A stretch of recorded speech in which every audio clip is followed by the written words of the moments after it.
10 things you can do to get more tomatoes this year. 1 of 10. Don't crowd tomato seedlings. If you are starting tomatoes from seed, give the seedlings plenty of room to branch out.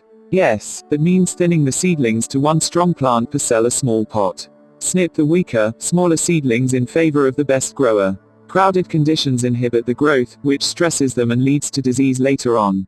Transplant tomato seedlings into their own 4-inch pots shortly after they get the first set of true leaves. 2 of 10. Provide lots of light. Tomato seedlings need strong, direct light.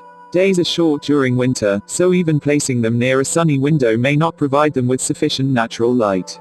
Unless you are growing them in a greenhouse, your best option is to use some type of artificial plant lighting for 14 to 18 hours every day.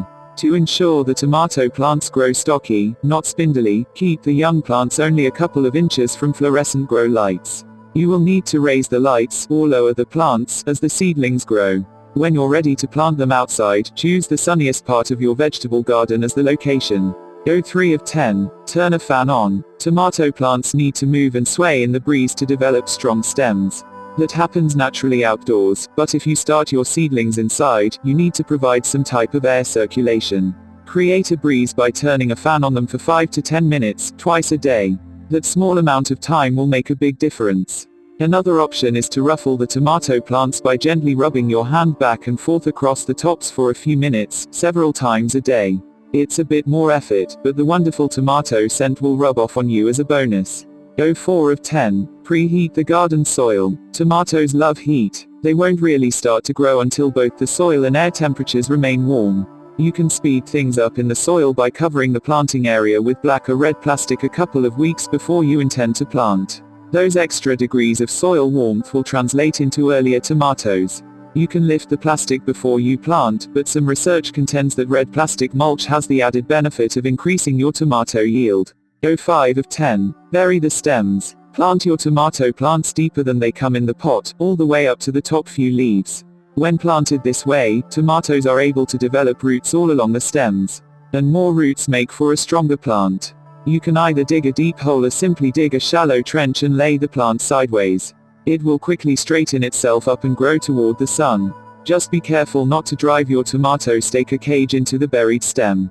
6 of 10. Mulch tomatoes after the soil has warmed. If you are not going to leave plastic on the soil, hold off on putting down mulch until after the ground has had a chance to warm up.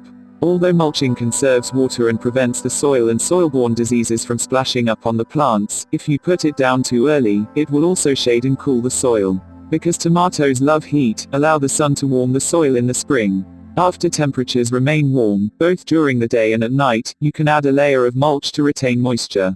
7 of 10. Remove the bottom leaves. After your tomato plants reach about 3 feet tall, remove the leaves from the bottom foot of the stem.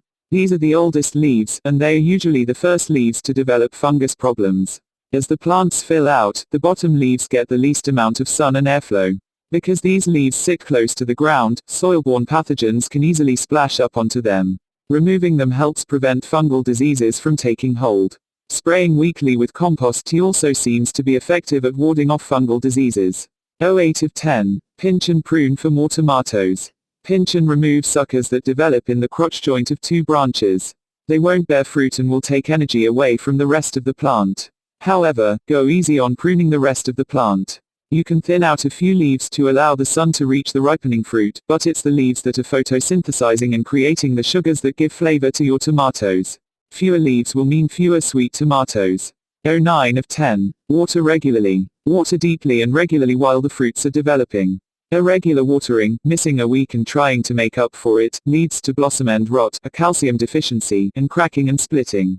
The rule of thumb is to ensure your plants get at least 1 inch of water per week, but during hot, dry spells, they may need more. If your plants start to look wilted for most of the day, give them a drink. After the fruit begins to ripen, you can ease up on the watering. Lessening the water will coax the plant into concentrating its sugars, for better flavor. Use your judgment. Don't withhold water so much that the plants continually wilt and become stressed or they will drop the blossoms and possibly the fruit. 10 of 10. Getting your tomato plants to set tomatoes. Tomatoes ripening is pretty much at the mercy of the weather, but sometimes we can help things along. Pinching off the tips of the main stems in early summer will encourage indeterminate tomatoes, those with fruit available continuously, to start putting their energy into flowering. Indeterminate tomatoes like to grow tall before they start setting fruits, so don't be alarmed if your tomato plants aren't flowering for the first month or two.